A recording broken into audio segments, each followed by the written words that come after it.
Olá, seja muito bem-vindo, seja muito bem-vinda ao Macro Review, o podcast para você que quer entender os fatos da economia de forma simples e direta. Eu sou a Thaís Andréa, do time de conteúdo do C6 Bank, e nessa semana nosso time de economistas explica por que a tarefa de subir os juros americanos é ainda mais complicada do que parece. Na edição de hoje, a gente fala também dos resultados do PIB dos Estados Unidos e da Europa e da inflação, que ainda não dá sossego por lá. Sobre o Brasil, a gente conta o que aliviou o resultado do IPCA 15 de julho e fala ainda da taxa de desemprego que segue caindo e do que está ajudando as contas do governo. Hoje é 1º de agosto de 2022 e lembrando que o nosso podcast é semanal e que você pode deixar estrelinhas pra gente no Spotify ou no tocador onde você nos ouve agora. Se você tá ouvindo a gente no YouTube, deixa seu like e seu comentário. Que tal? Vamos nessa?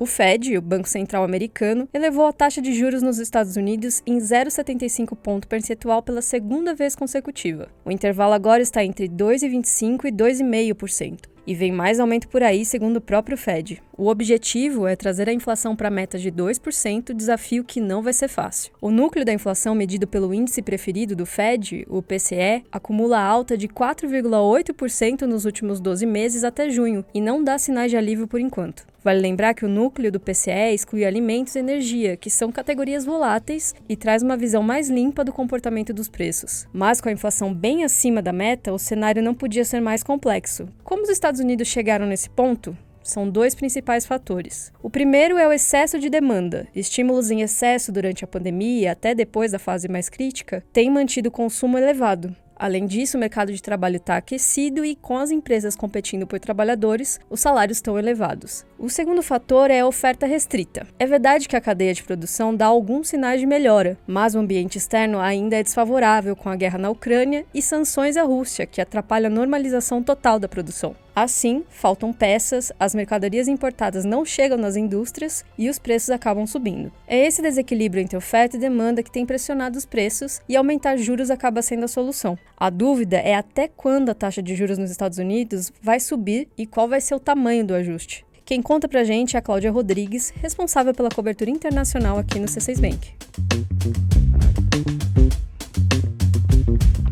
Bom, Thaís, essa é a questão. Segundo os membros do Fed, os juros subiriam até o próximo ano, chegando a 3,8%. E isso seria suficiente, segundo eles, para em 2024 termos uma inflação bem próxima da meta de 2% nos Estados Unidos. No entanto, a gente não acredita que é isso que vai acontecer, que esses aumentos sejam suficientes. Na nossa visão, para trazer a inflação para a meta, o Fed precisaria subir juros bem mais do que tem comunicado e também deixá-los altos por mais tempo. Isso porque, como você mencionou, a economia está bem aquecida. E um exemplo claro disso é o mercado de trabalho, que tem quase o dobro de vagas em aberto por desempregado no país. Para esfriar essa economia o suficiente, só com juros maiores. Com a trajetória apontada pelo Fed, ele consegue desacelerar bem a economia e diminuir a inflação, mas não a ponto de levá-la para a meta. É verdade, Cláudia, não tá fácil para o Fed.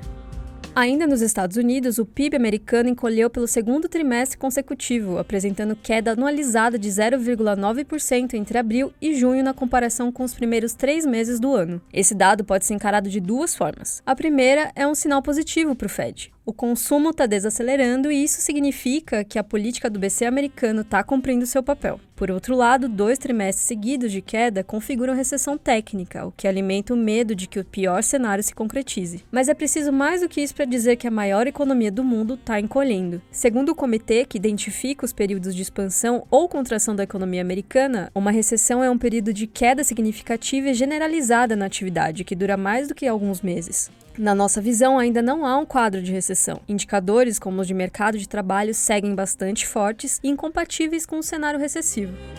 Agora, atravessando o oceano, a história é um pouco diferente na Europa. O PIB da zona do euro cresceu 0,7% no segundo trimestre, segundo a prévia divulgada pela Eurostat. O crescimento foi maior que o esperado, puxado pela expansão maior na França, na Itália e na Espanha, que foram beneficiadas pelo turismo no verão. A Alemanha, mais exposta ao fornecimento de gás russo, ficou estagnada e a gente já contou esse drama por aqui. No episódio Vai Faltar Gás na Europa, você entende mais detalhes sobre a crise da energia no continente. Por outro lado, os preços seguem subindo. Ainda na zona do euro, o índice de preços ao consumidor, o CPI na sigla em inglês, bateu recorde e subiu 8,9% nos últimos 12 meses até julho. O núcleo da inflação, que exclui alimentos e energia, aumentou 4% no mesmo período e alcançou o nível máximo da série. Vale lembrar que a meta da inflação para a zona do euro é de 2%. Partindo agora para o Brasil, a gente vê um alívio temporário nos preços. O IPCA 15, que é considerado uma prévia da inflação oficial, acelerou dentro do esperado e teve alta de 0,13% em julho. O indicador acumula alta de 11,39% em 12 meses e dá sinais de desaceleração. O resultado refletiu o impacto da lei que reduz impostos sobre combustíveis, energia elétrica e telecomunicações. Somente combustíveis e energia elétrica ajudaram a tirar 0,6 ponto percentual no IPCA 15 de julho, mas o que está puxando a inflação para baixo são efeitos pontuais. Inclusive, a gente acredita que essa redução vai trazer o IPCA de julho e de agosto para o campo negativo. O resultado de julho do IPCA 15 reforça a nossa projeção de inflação de 6,5% ao final do ano. No entanto, o cenário segue desafiador em 2023, quando a gente enxerga uma inflação de 5,7%.